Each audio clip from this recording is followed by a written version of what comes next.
Hello, friends. We are back at episode 150 of the Our Weekly Highlights podcast. I knew we were going to get to an awesome number, and we finally did.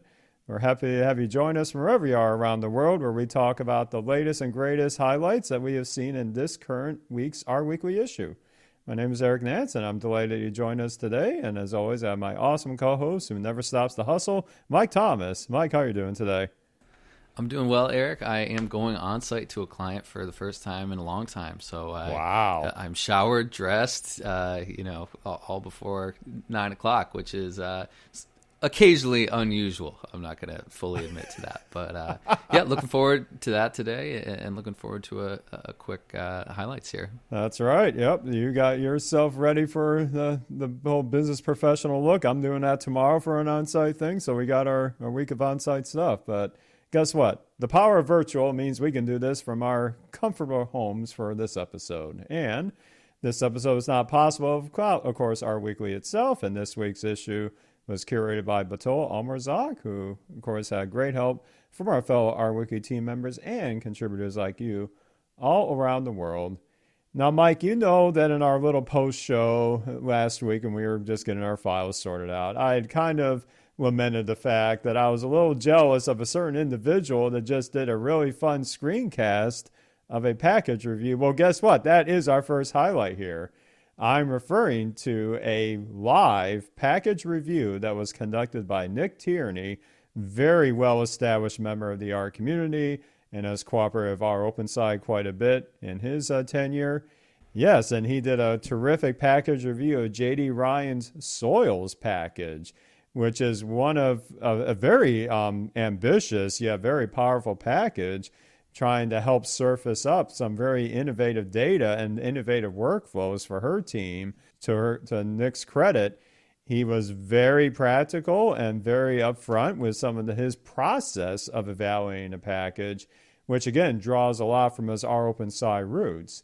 And at a high level, a few of the things that he illustrates here that I definitely need to take note of is using from the good practice package a function called GB to literally automate the more standard types of checks that they would do in R open sci whenever a package is on board, which again, everybody can benefit from because it's not like R open sci has some esoteric requirements. These are all great practices for software development, and especially in the space of R package development. Also, extensive use of the CLI package. We've been singing the praises of CLI quite a bit, and Nick had some nice, targeted comments on making that even more seamless to give a more friendly-looking message for various notes, bullet points, or even error messages that can occur in this workflow. And then also, the use this package comes into play yet again, right? We use this quite a bit in package development. And getting kind of the basics of package documentation lined up with the use_package_doc function is a terrific way to get that package level documentation up and running quickly. Throughout it, very much in JD's blog post that we're linking to in the highlights here, she says she's rewatched this a couple of times, and her blog post is literally going through the recommendations that Nick had and the ways that she is now improving the Soils package. Even things like logic and the functions for directory and file paths checking. These are all things that we sometimes take for granted. But what was also interesting is that Nick had in the live chat other really well-established members of the community, such as Miles McBain, also giving his 2 cents on some of the operations that the package was doing and high-level looks at how things are completely organized. So yeah, some of the things I took away, Mike, is I need to invest in this good practices package a lot more because that's going to help me up my game with documentation as well. And also some of the nice pointers that they have here in the package documentation itself with the markdown files and the snapshotting of tests and various practices for committing these with descriptive messages. So again, worth a watch for sure to see Nick in action because to me, I love seeing the journey just as much as the destination, to rip off some Friends in the Linux podcasting ecosystem. And Nick really showed the actual process of package review, which I think is extremely helpful from no matter where you are in your organization or academic institution. There are a bunch of nuggets for you to learn from here. Yeah, I'm super impressed with this soils package. I'm super impressed with the work that JD and her team at Washington Department of Agriculture have done. It's really exciting for me to see, government organizations, large organizations, not only using R, but like creating beautiful R packages and package down sites and utilities for their team, and maybe for others to use as well, and doing some of this work out in the open for us to be able to take a look at it, learn from it, and potentially even contribute to it as well. One of the really interesting things, there are many really interesting things here, in my opinion. So this package is not on CRAN. I don't know if they have the desire to put this package on CRAN, but it is on our universe. And we recently at Catchbrook authored an open source package that obviously folks can install from GitHub. We haven't pushed it to CRAN or submitted it to CRAN yet either, but I would be interested in seeing, I guess, the process, and I should know this by now because we've covered our universe enough on this podcast, but the process of getting a package onto our universe that isn't on CRAN. I believe that there's some workflow that your own has for our universe to actually take a look at what is on CRAN and sort of copy that over onto our universe. But I didn't realize, I guess, what the workflow was for submitting a package to be on our universe, but not necessarily on CRAN. And that's not speaking ill of CRAN, but I think there's just some particular packages, in our case, that maybe aren't necessarily worth going through the entire CRAN workflow for. This is a really, really, really cool idea, and I learned a ton from this. Take a look at the YouTube video. Take a look at how Nick walks through this package, and Miles and Adam walk through this package and the different things that they call out in terms of things that she did well, things that she didn't do well. One, I don't know if you have the GitHub repository open, Eric, at all. One thing that's like blowing my mind a little bit that I can't figure out is, so in the README, which extends to the package down site, it has a bunch of videos in it that are video demos on how to create a soils project, render a Word or an HTML report. And if you look in the README on how these videos are sort of embedded, so there's a link to the same GitHub repo and a folder called Assets. And the folder called Assets, I can't find on the repository anywhere. Wow. And it's also not Git ignored. That's so I'm curious as to how, like, maybe at build time when you're building the README, she was able to embed these files with a link to this assets subfolder, but unless I'm going crazy, I can't find it. So that's really cool, because one of the things that's called out in the blog post is the package size is very large, which would be an issue if you're submitting to CRAN, but not necessarily an issue otherwise. And when I'm thinking about packages that are large, I'm obviously thinking, what sort of types of files could be within that package to make it large. And then I looked at the README right away and I saw, we have a bunch of video demos. That could potentially be it, but I can't find them in the README anywhere. So I'm very perplexed, to say the least.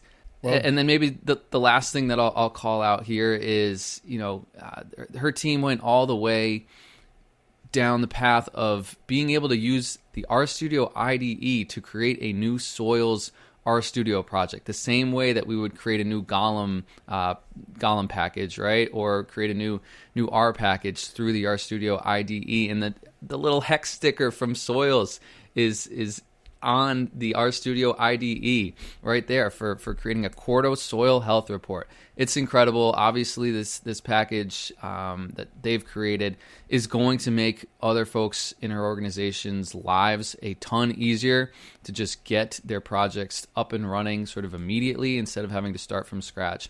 So if you are someone working in an organization where you find yourself doing the same types of projects over and over, an R package could be a huge benefit to you, and a great place to start for a template would be this soils package. It's phenomenal. Yeah, there's a lot to unpack here with what JD's done. And as you were talking about the videos and the README, in this blog post, I'll put the direct link to this in the show notes.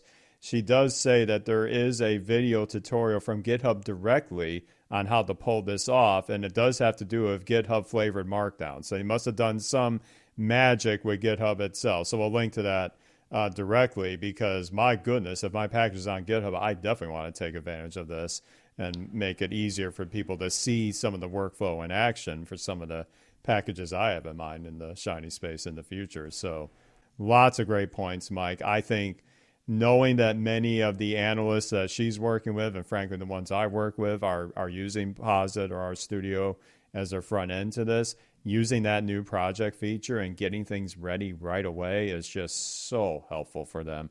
I mentioned I'm on a kind of a crusade at the day job to help make some of these initial clinical projects easier for people. And this project feature is going to be something we look at quite closely here. Definitely.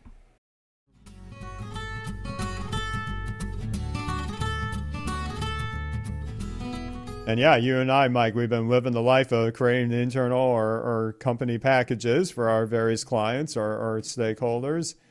And a lot of times things move. Sometimes things move pretty fast. And sometimes we might need to check just what happened, maybe a version behind or 2 versions behind.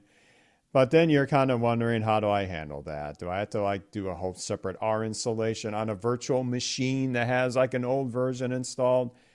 Well, we have some good news for you folks. If you are leveraging Git for your version control, whether you're putting it on GitHub or not, but just using Git for version control of some sort, Miles Salmon is back on the highlights once again. Definitely a repeatable pattern here in a great way, because she has discovered in her continued, I would say, journey of leveling up her Git knowledge, that there is a way to kind of have your cake and eat it too, of loading different R package versions kind of at once without a lot of fuss involved, using a very, I would say, niche feature in Git called Git worktree.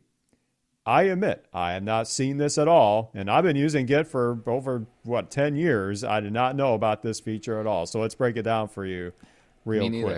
neither. Yeah, we're both learning something here, Mike. So I think what you and I are familiar with is the concept of branching, where in branching you could say, I'm on my main branch, but I know I'm going to work on this new feature or new bug fix, but I don't want to commit that to main yet until I get through this fix. And I'll do a new branch to work through that, iterate, and then push that up and do a code review or whatnot to push that into main. I knew about that, but Git worktree is a little different. And in fact, it's more comparable, not so much to branching, but to the idea of Git stash, where you just want to put things aside in your working area of Git for a bit, and then maybe fix something else real quick, and then bring that back forward when you're ready.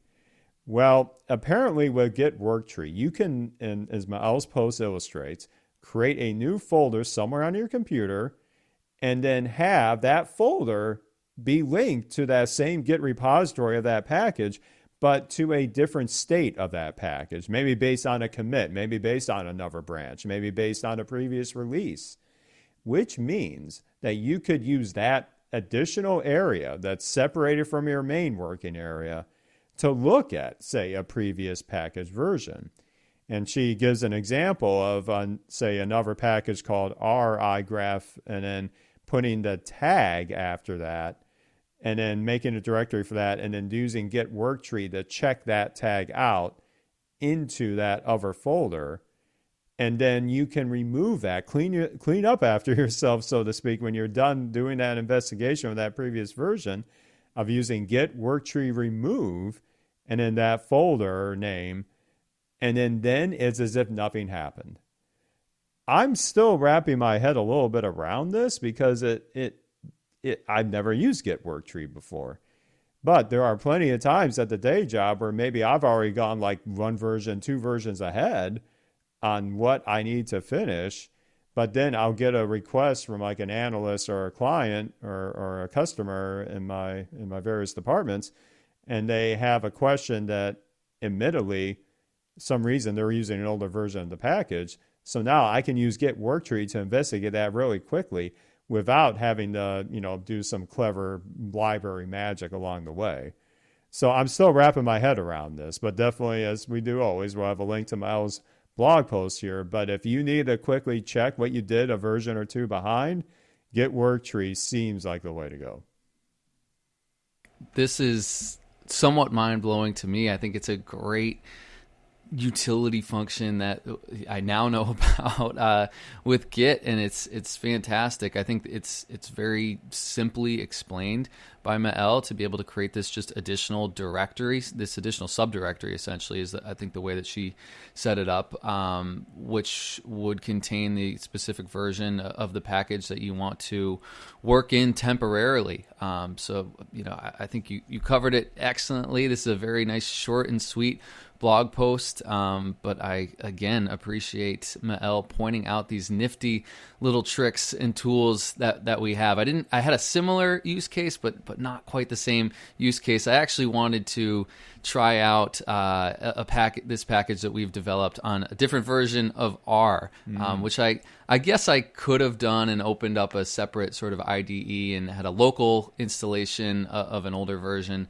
of R, because I wanted to make sure that the package worked on an older installation of R. But then we were taking a look at some of the utilities like RHub and things like that allow you to test your package against multiple versions of R on multiple different platforms and things like that. And that also sort of is where Docker, I think, can come into play and be your friend to allow you to be able to spin up a container that contains a particular version of R without having to necessarily install it on your local machine and then worry about uninstalling it and things like that. But that can be a little more tricky. But I can absolutely see plenty of use cases where, instead of changing the version of R, I would want to actually change a version of a particular R package and take a look at how that package was functioning in that version compared to a previous version. The scales package is one that was giving me some headaches lately. There's some new arguments in your label number or label percent that deal with positive and negative values that were newly introduced and giving me some headaches recently. So this is a use case that I think I might have to spin up this Git worktree function today and dive back into that. But excellent blog post again by Mael, sort of just again pulling out a bag of tricks that I didn't really know existed that are absolutely going to be helpful for me in the future.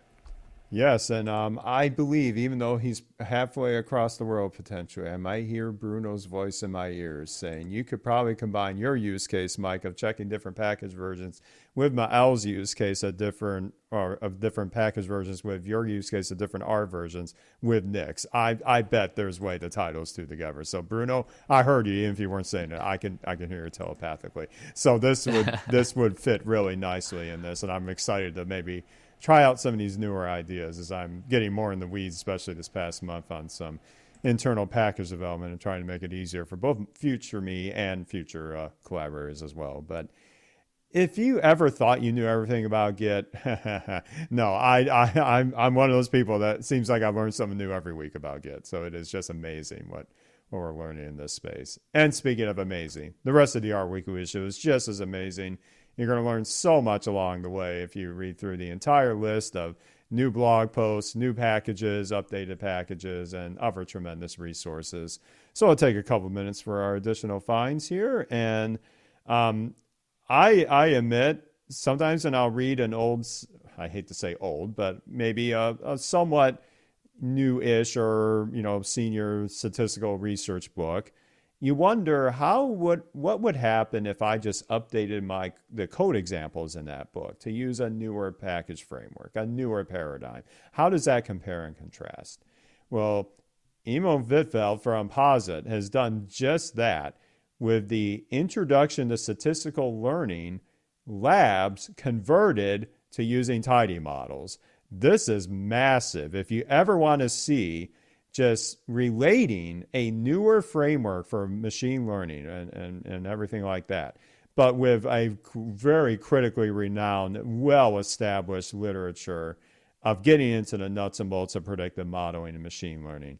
this Quarto book online of Tidy Models Labs has you covered. I've been watching this over a little bit. It looks like it's had a ton of updates since I last looked at this, but it is a very direct one-to-one relationship with the labs that are mentioned in the second edition of ISLR with using Tidy models. So if you ever wondered how like classification, linear model selection, support vector machines would look in the ISLR context, but with Tidy models, this is the place to go. Highly recommended.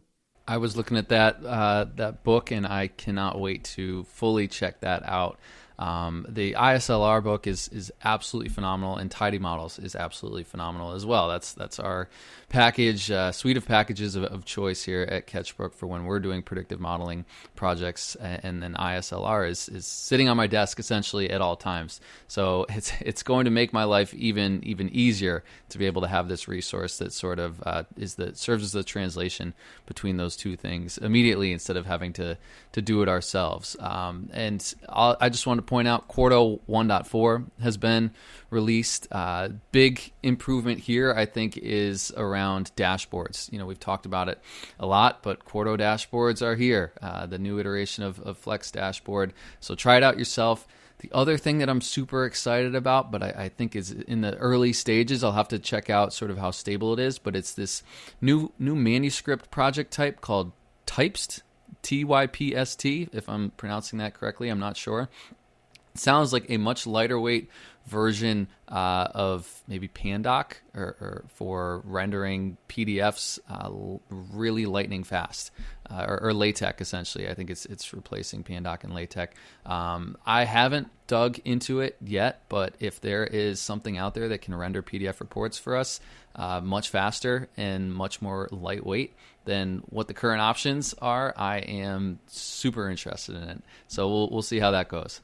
I'm very interested as well, and I believe there was a talk at PosiConf about the type support coming for Quarto. So if I'm able to find that, I'll put that in the show notes as well. But I do have a use case at the day job where maybe you want to make a PDF, even not just of the statistical results of like a model fit, but also we might even use this for like an internal newsletter or a new internal update and send that out, because in any corporation, sometimes email is the only way to get a hold of people, and this will be a great way to have an attractive kind of branding, if you will, on some of the things we do. But types can make that a lot easier. And certainly, we hope that R Weekly itself makes your journeys in R and data science much easier. And of course, we love hearing from you. The best ways to get a hold of us are on the contact page linked in this episode's show notes. You can also, with a modern podcast app like Podversifound, send us a fun boost along the way, and details about that are in the show notes as well. And also, we are variously, sporadically on social medias. I am at our podcast at podcastindex.social on the Mastodon servers, sporadically on the WeaponX thing with at the Rcast, and LinkedIn from time to time. And Mike, where can listeners find you? Sure. On LinkedIn, you can search Catchbrook Analytics, KETCHBROOK, and see what I'm up to there. Or you can find me on Mastodon at Mike_Thomas@fostodon.org. Awesome stuff as always. And yeah, it's a nice tidy episode this week. But as always, every single week, we're trying to be back here with awesome R content for all of you. So that'll do it for us for episode 150. Only 50 more to go to the big 200. We'll see if we get there. But in any event, we hope you enjoy listening, and we'll see you back for another edition of our Weekly Highlights next week.